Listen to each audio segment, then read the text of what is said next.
Hey, John, how you doing? Hey Derek, how are you? I'm good, man. I'm good. Hey, well, first, I'd be remiss if I didn't ask, what is it like having the most unbelievable viral meme of you just dancing? Well, I'm no dancer like you, but I've that's about the extent of me dancing is just a little bobbing and weaving. But I'm happy. Listen, it could be me falling on my ass, so I'm happy it's that. Well, man, it was super smooth. Well, listen, man, you're an executive producer on this show. Season three was renewed before season two even premiered. Dude, what is the secret sauce that you saw in this story that you knew would hook audiences? It's a good question, and I don't think never really put your finger on it before it happens. There's something I think in the water right now of people enjoying rich people behaving badly. I think our show and the White Lotus and things like that have really examined that, and they've become a kind of a genre unto themselves. But I just think there's nothing really out there like our show. I think it doesn't take place in a police station or a courtroom or a ER. And again, not to take anything away from those shows. As the Pit has proven, Yeah. there's still a lot of life left in those genres. But I think our show is kind of finding its audience because there's something that people recognize in that. And what is this vast accumulation of wealth and all of that? What does it really mean? And I think that there's something kind of significant to that people are intrigued by. Yeah, I mean, you kind of mentioned it, but season two, it's being compared to the kind of like the Thomas Crown affair kind of scenario, where like a wealthy guy takes risks, just to feel sort of alive, right? Like, was there like a scene in the season where you really felt that, where you felt that was true? Well, so I'll certainly take that comparison. I love both versions of the Thomas Crown Affair. It's great films, both of them. There's a couple of them. I think we got a chance to really get outside a little. We see our new character in the show. James Marsden plays a guy named Owen Ash, and his house is this spectacular kind of almost Gatsby-esque mansion that we see all of this excessive wealth and how many cars he has and the parties he has, and there's definitely something very attractive about that, but I think there's also something a little foreboding and scary about that. So I think that's part of it, and Coop, I think, rapidly realizes that he may be a little bit out of his depth. Yeah, I mean, your wife Anna, she's also part of the cast, and does having her on set is it to make it less or more stressful playing Coop at all? Does it make it stressful, Well, or is it great? What is it like? having Anna around is great. She's wonderful. I mean, she's one of the friends and neighbors has a significant part in that world.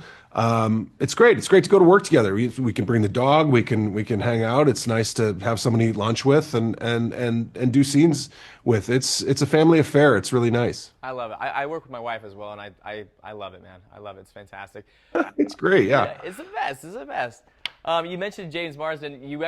He's part of the season, obviously, and he and Olivia Munn actually they go back to high school in Oklahoma. That's kind of a crazy connection. Did their energy make it harder for you to like play the odd man out as their neighbor, or are we gonna see any jealousy there? Well, no, I mean honestly, it's I've known James for a better part of 20 years as well. So it's I don't go back to high school with him, but I've known him for some time. We were both on 30 Rock around the same time together. And I knew that bringing him in was going to be value added. I mean, he is a phenomenal actor. He's having a moment right now with Jury Duty and Paradise, as well as coming back to the Marvel universe, having Cyclops back. I'm very excited to see that movie. So yeah, we were fortunately able to work around his Marvel schedule and his Paradise schedule and everything else, and have him come along and be this incredible disruptor in the show's story. So.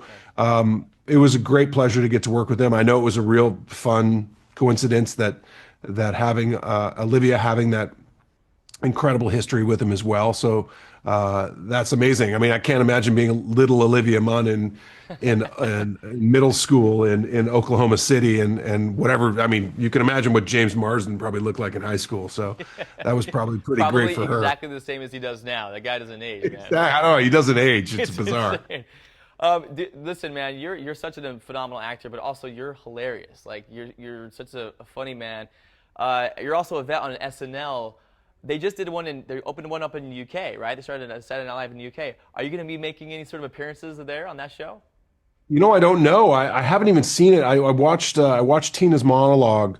I was on vacation, so I could only get little snippets of it. But I'm pleased that it went so well. I think it's exciting to be at the beginning of something there. That was really cool. I reached out to both Tina and Lauren and said, congratulations. That's really great. And it's exciting for them to kind of make that version of the show their own. Yeah. And I think they've established it that it's gonna be great. I'm really looking forward to it. I think Jamie Dornan's hosting this weekend, so that'll be fun. That's awesome. And, it's actually a fun fact, by the way. The Emmy Awards, I actually performed. I did the dance actually to Mad Men, and that was my first Emmy I won actually. So I kind of like we have that weird kind of connection there. But will we ever see a Mad Men reboot? You think? Oh God, I don't know. I don't. If they do it, it certainly won't be with me. I think I've aged out of playing Don. Uh, but I don't know. I was very pleased at how the show ended. I thought it was a very complete bookend to not only Don's experience in life, but also Peggy and Pete and Betty and Roger. Everybody had kind of a nice ending to their story. So I'd hate to open that box back up and ruin it. Yeah, you're like that's good. We'll leave that there. We'll leave it perfect. Did you see the Bridesmaids reunion at the Oscars? Yeah, man, I was pleased with that. I was sorry Wendy couldn't be there. It was so cool. Obviously Ellie Kemper is a former student of mine. I taught her when she was 15 years old, ninth grade. It was great to see everybody there. I'm so happy. I'm so proud and happy of Kristen's career. She's my OG from back at when I first started hosting SNL, and to be a part of that wonderful movie, not just with Kristen and the girls, but Paul Feig, who's having another career renaissance with his wonderful films. So I was very pleased with everybody involved. I can't believe it's been 15 years. That kind of opened my eyes, but I thought it was a very funny bit, and good for Stellan Skarsgård for being a part of it. And one more before we go. Amanda Peet, she recently shared her private battle with breast cancer while you were filming together. What was it like having her back during such a difficult time? Well, I'm very close to Amanda and her whole family, and obviously you never wish anything like that. Boy, that's just a terrible thing to hear. But obviously, catching it early, it reminds everybody to be on top of things like that, especially as you progress and get a little bit older. Check all that stuff and catch it early. We've had obviously with both Olivia and Amanda now. It feels like I'm very, very happy that both of them were able to get through the initial parts of that relatively unscathed, and having to manage that battle is obviously it's scary. You don't wish it on your worst enemy. So I'm very pleased that she's through the majority of the worst part of it, and obviously happy to be there for her in every way, shape, and form, because she's a dear friend, and I'm happy that she's on the mend. Well, thank you so much for your time, Jon. I appreciate you, man, and congratulations on all the success. I'm digitally giving you a handshake right now. Cheers. See you, brother. Good to see you, bud.